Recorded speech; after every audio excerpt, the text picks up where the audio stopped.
So, hello! Good evening po sa ating lahat. Narito na naman si Len para sa ating ika-158 day na ating share ng devotion video. And today is Wednesday.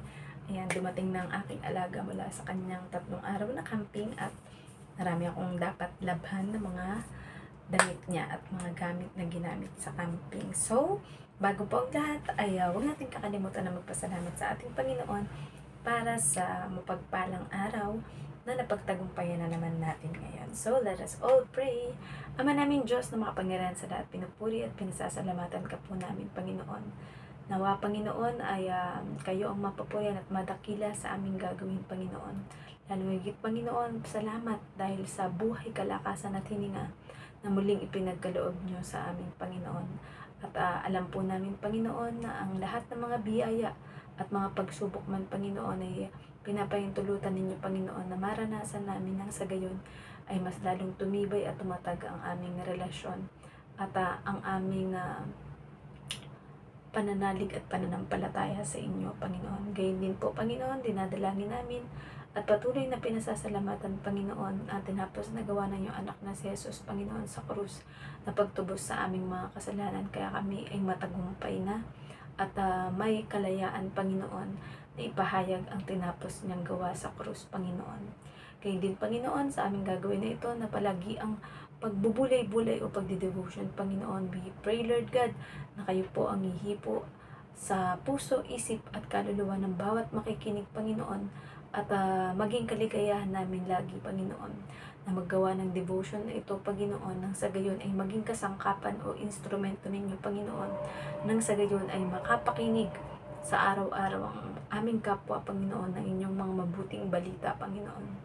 Tunay, Panginoon, na kayo lang ang may kakayang makapagpabago sa bawat isa sa aming, Panginoon, ang aming mga masasamang pag-uugali, ang aming mga masasamang pananalita, Panginoon, at maging ang aming puso, Panginoon, na puno ng galit, inggit, hinanakit, Panginoon, at lahat ng mga negatibong emosyon, Panginoon, ay kayang-kaya ninyong baguhin at alisin sa amin at palitan kami ng pusong mapagmahal, mapagpatawad, maunawain, Panginoon, na kagaya ng sa inyo, Panginoon. Naway kayo po ang laging madakila at mataas, Panginoon, at ang inyong lingkod na kagaya ko, Panginoon, na pinili na maging tagapamahayag na inyong mga salita, Panginoon, ay wag po ang aking karunungan ang makita ng mga tao, Panginoon, bagkus, Panginoon, ay ang karunungan na nagmumula sa inyo at ang glory at lahat ng papuri ay para sa inyo, Panginoon. Manatili po nawa akong humble at nagpapakumbaba sa inyong kapangyarihan, Panginoon, na hindi ko aangkinin, Panginoon, ang kaluwalhatian, Panginoon, dahil ito ay para sa inyo lamang, Panginoon, because you are our holy God, you are Abba Father, Panginoon, you are our Creator, Panginoon, at kami ay inyo lamang mga nilikha, Panginoon, at mga anak na nararapat, Panginoon, na gawin ang ikinalulugod o ikinasasaya ninyo, Panginoon. Salamat din po sa banal na Espiritu or Holy Spirit, Panginoon, sa palagian niyang paggabay sa amin at pagsama, Panginoon, mula pa man sa pagmulat ng aming mata hanggang sa aming pagtulog at habang kami ay natutulog, Panginoon, na ipinagkakaloob ninyo, Panginoon, na magising pa kami sa bawat araw, Panginoon, sapagkat mayroon pa kaming mga misyon na dapat gawin, Panginoon, lalo ang go therefore and make disciple of all nations, Panginoon. Kayo ang mapapurihan at matakila sa aming lahat ng ginagawa, Panginoon. This is all we pray, the Father Jesus Christ. Amen. So, ito po yung nakasulat sa Lucas 20:32. Ayan, sa kahuli-hulihan, namatay naman ang babae. Message, sa pinakahuli daw ay namatay naman ang babaeng balo o byuda. Application, kung ito ay isang pelikula, libro o dula, masasabi ng mga manonood na napakalungkot ng istorya hanggang katapusan nito. Pero sa Diyos, walang buhay na malungkot. Dahil sa kaharian niya sa langit, ay wala nang hahanapin pa ang mga tao.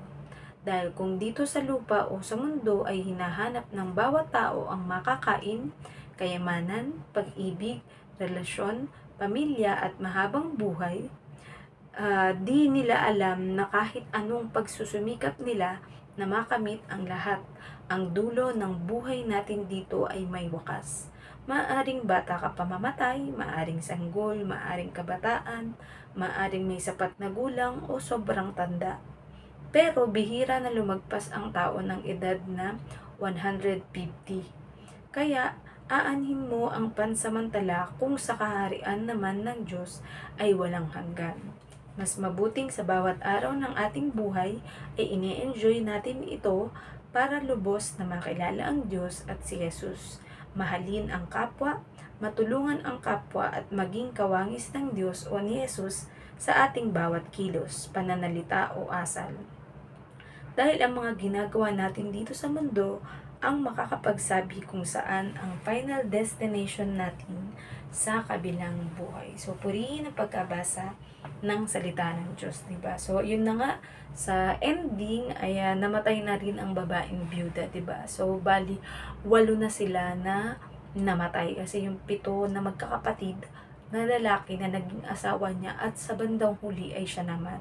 So, wala talaga siyang naging anak until the very end, diba? So, yun na nga, sa inaano ko example, kung ito ay isang pelikula or isang palabas sa mga teatro, diba? Sasabihin mo na, ay, sobrang nakakalungkot naman yun. Kumbaga, yung naging buhay nila talagang, tragedy. Tragedy ba naman sasabi? Basta sobrang lungkot. At saka, yung alam mo yun, yung parang hindi nila na-enjoy yung buhay nila, 'di ba? Dahil nga hindi sila nagkaroon ng anak, 'di ba? Nagsumikap sila na sa bawat mga magkakapatid magkaroon sana siya ng anak at naging asawa niya. Pero yun nga lang, talagang hindi sila pinagkalooban ng Diyos na magkaroon ng anak. Pero for sure naman kasi hindi pa nga nung panahon nila uso na kumbaga ay parang nag-aalaga ng anak na iba, 'di ba? Or parang nag-evangelize yung foster parent or foster children, 'di ba? Na kung saan pwede kang mag-alaga or parang mag-adapt ng mga bata na pwede mong alagaan o maging anak, 'di ba? So, yun nga. So, sabi sa ina-explain ko dito na kumbaga tayo bilang tao, 'di ba? Hindi natin alam kung kailan tayo kukunin ng ating Panginoon. Kaya nga dapat sa bawat araw ng ating buhay ay iniisip natin kung para saan ba ang lahat ng mga pinagsusumikapan natin, 'di ba? Sabi ko nga dun sa in-explain ko kahapon na sa tuwing tayo ay kakain at iinom, lagi natin itong pasalamatan sa Panginoon dahil ito ang representasyon ng tinapos na gawa ng ating Panginoong Yesus na kung saan inialay niya ang kanyang dugo at ang kanyang katawan at buhay para sa katubusan ng kasalanan natin. So, para sa mga hindi nakakaalam kung ano ba ang greatest mission ng bawat isa sa atin dito sa mundo, ay iyan po ay ang ibahagi sa ating kapwa ang tungkol sa ating Panginoong Yesus. Dahil napakarami po ng mga tao na wala pang malalim na relasyon sa ating Panginoong Yesus. Maaring kilala nila ang ating Panginoong Yesus sa pangalan o ang ating Diyos. Diba? O, kilala ko yan, nagsisimba ko lagi. Diba? Kumbaga, parang masasabi nila, ang meron lang sila ay relihiyon. Kumbaga, yun nga, nagsisimba, pagkatapos uuwi na, pagkatapos babalik na sa normal nilang pamumuhay, diba? Pero, hindi makikita o hindi masasalamin sa kanilang pagkatao na talagang mayroon silang katangian ng ating Panginoong Yesus, 'di ba? Hindi sila maiibigin, hindi sila mapagpatawad, mapanghusga sila sa kapwa o mapaglayo ng kapwa sa kanila kung halimbawa ito yung nagkakasala man sa kanila o sila ang nagkakasala doon, 'di ba? So, yun na nga, iniwan ng ating Panginoong Yesus yung mga example na dapat nating taglayin bilang mga tao na yun yung ating gayahin, di ba? Yun yung ating maging good example na kung paano tayo makisalamuha sa ating kapwa, paano natin mahalin ang ating kapwa, paano natin patawarin ang ating kapwa.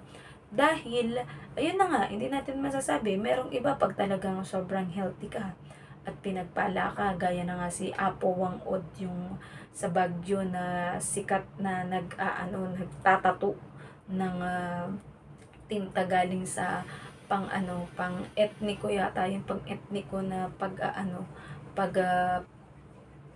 tatato sa mga tao, 'di ba? So si Apo Wang-od, alam ko ay nasa 120 years old na, 'di ba? Dahil ang madalas na kinakain niya lang ay puro mga gulay at talagang healthy living si Apo Wang-od sa bagyo. Ayan. So, 'di ba tayong mga tao, bibihira lamang ang nabibigyan ng pagkakataon na umidad ng ganyan kaedad kung talagang pinapangalagaan ang kanyang kalusugan at namumuhay ng ah, talagang disiplinado para humaba ang buhay, 'di ba? Pero sa panahon natin ngayon na halos masasabi natin na napakaiksi na lang ng buhay.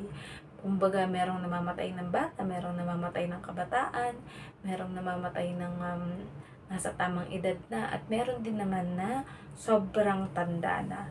Pero whatever year that we reach, lagi nating iisipin na yung kung paano tayo namuhay dito sa mundo, yun yung magde-determine kung saan tayo mapupunta sa kabilang buhay, di ba? So, kung ikaw ay namuhay ng puno ng pag-ibig, pagtulong sa kapwa, matibay na relasyon sa ating Panginoong Diyos, at binahagi mo ang ebanghelyo o mabuting balita sa iyong kapwa, nag-alaga ka ng mga disciple or mga disipulo na maari mong maging tagapagmana ng iyong mga aral or mga mabuting balita na pinagkatiwala mo sa kanila, di ba? Para kahit ikaw ay pumanaw na at mawala dito sa mundo, ay merong magpapatuloy ng iyong legacy na pinasimulan, di ba?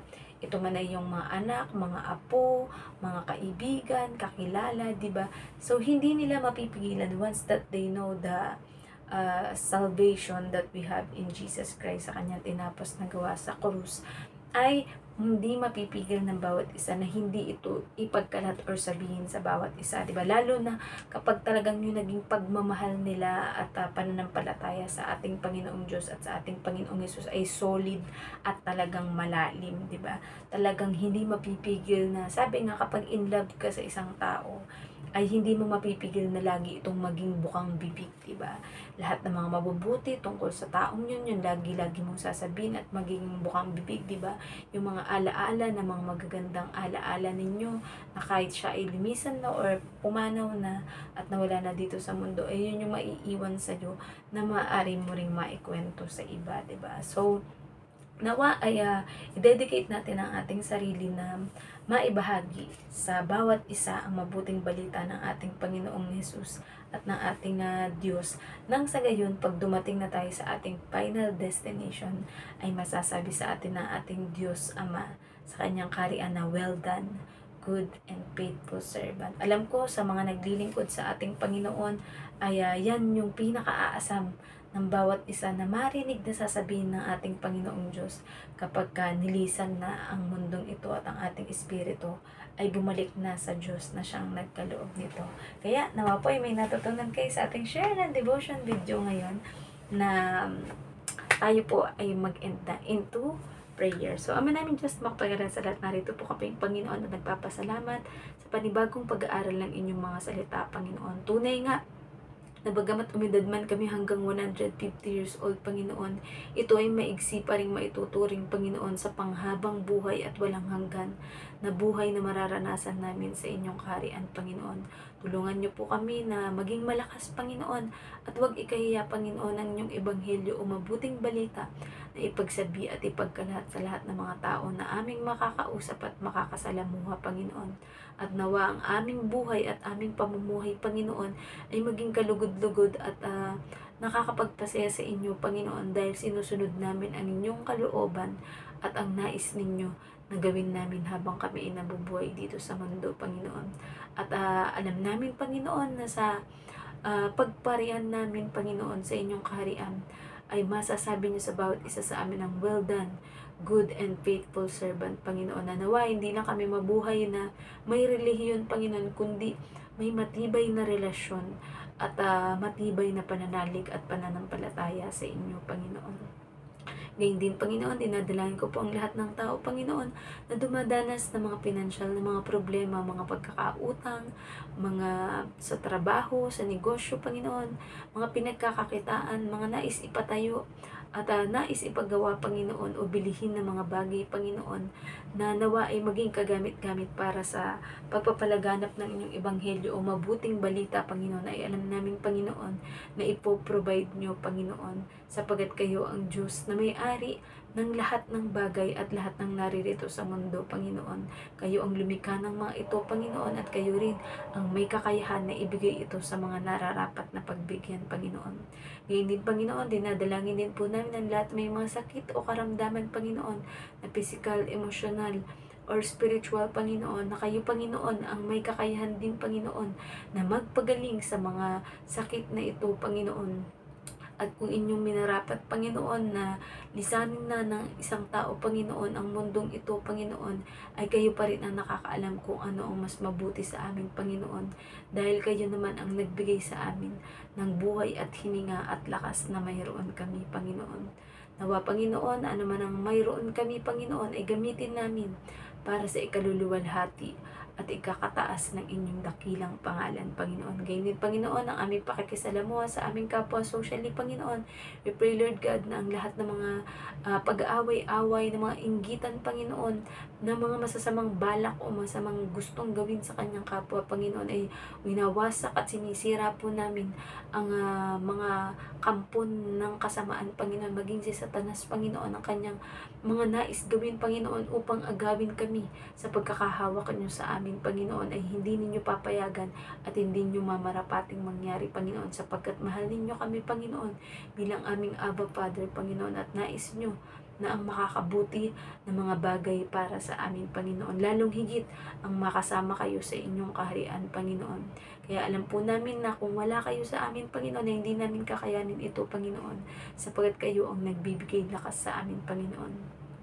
Ngayon din, Panginoon, ang lahat ng mga misyonero, mga preacher, mga pastor, mga priest, Panginoon, mga evangelist, at prophet, Panginoon. Panginoon, kayo po ang siyang mag-iingat, magpo-provide, Panginoon, sa lahat ng mga pangangailangan nila at ng kanilang mga pamilya, Panginoon, at ang bawat mga ministry, Panginoon.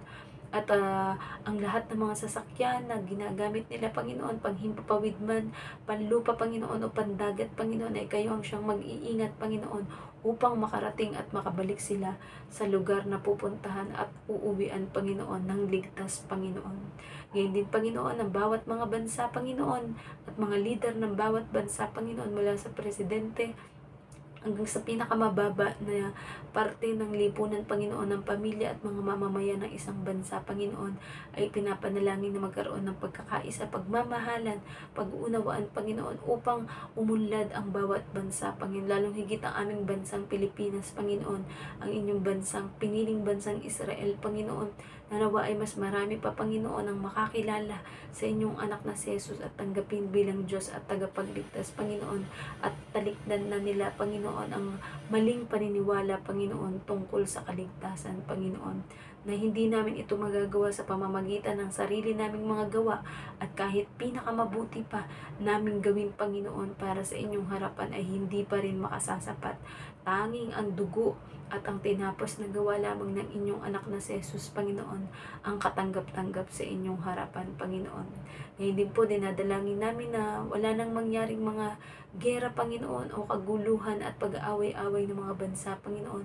Bagkus ay magmamahalan, magkakaisa ang bawat mga bansa, Panginoon, at magtutulungan upang mapaunlad ang bawat ekonomiya ng bawat isa, Panginoon.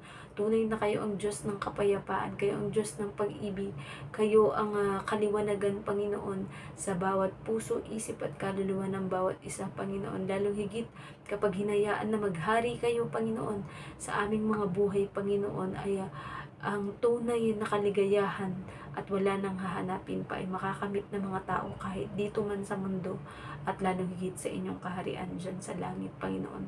Kayo po ang mataas at mapapurihan sa aming buhay, Panginoon, at anuman po ang mga secret petition and secret prayer ng bawat isa, Panginoon, ay alam naming dininig nyo na at ini-intercede na ng banal na Espiritu, Panginoon, at ng butong na anak niyong si Jesus, Panginoon, na nakaupo sa kanang trono ninyo, Panginoon.